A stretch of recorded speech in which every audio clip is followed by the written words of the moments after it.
The unexpected reunion. Marcus sat alone at his usual corner table in the upscale bistro, mechanically cutting through his steak. It had been 3 years since the divorce, 3 years of scheduled weekends, brief phone calls, and a hollowness that expensive wine couldn't fill. He was scrolling through his phone when the door chimed. Something made him look up. His heart stopped. Sarah stood in the doorway. Their 6-year-old son Leo wrapped around her like a koala. Her face was pale, makeup smudged, eyes red-rimmed. Leo's head rested on her shoulder, his striped socks dangling as she held him tight. Their eyes met across the crowded restaurant. Marcus was on his feet before he knew it, his chair scraping loudly against the hardwood floor.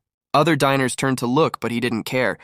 He weaved through tables, his pulse thundering in his ears. "Sarah, what's wrong?" "Is he okay?" Her lip trembled. The daycare called. He wouldn't stop crying. "Asked for you? I didn't know where else to go. I remembered you always come here on Tuesdays." Leo lifted his head, his little face blotchy with tears. "Daddy?" Marcus's chest cracked open. "Hey, buddy, come here." The boy reached for him, and Sarah transferred their son into his arms. Leo buried his face in Marcus's neck, his small body shaking with leftover sobs. "Bad dream at nap time," Sarah whispered, her voice breaking. "About us. About the family we used to be." Marcus held his son tighter, meeting his ex-wife's gaze. For the first time in 3 years, there were no lawyers between them, no scheduled pickup times, no careful distance.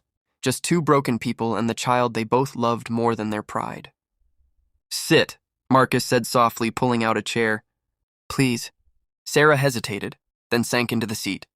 Leo stayed in Marcus's lap, his breathing gradually evening out. The waiter approached nervously, but Marcus waved him off. Around them, the restaurant buzzed with life, but at their table, time seemed suspended. "I'm sorry," Sarah finally said. "Me too," Marcus replied. Leo's hand found his mother's across the table. In that moment, something shifted. Not a reunion, not a solution, but maybe, just maybe, the first step toward healing. "Can we have ice cream?" Leo asked in a small voice. Marcus and Sarah looked at each other and, for the first time in years, smiled. "Yeah, buddy. We can have ice cream."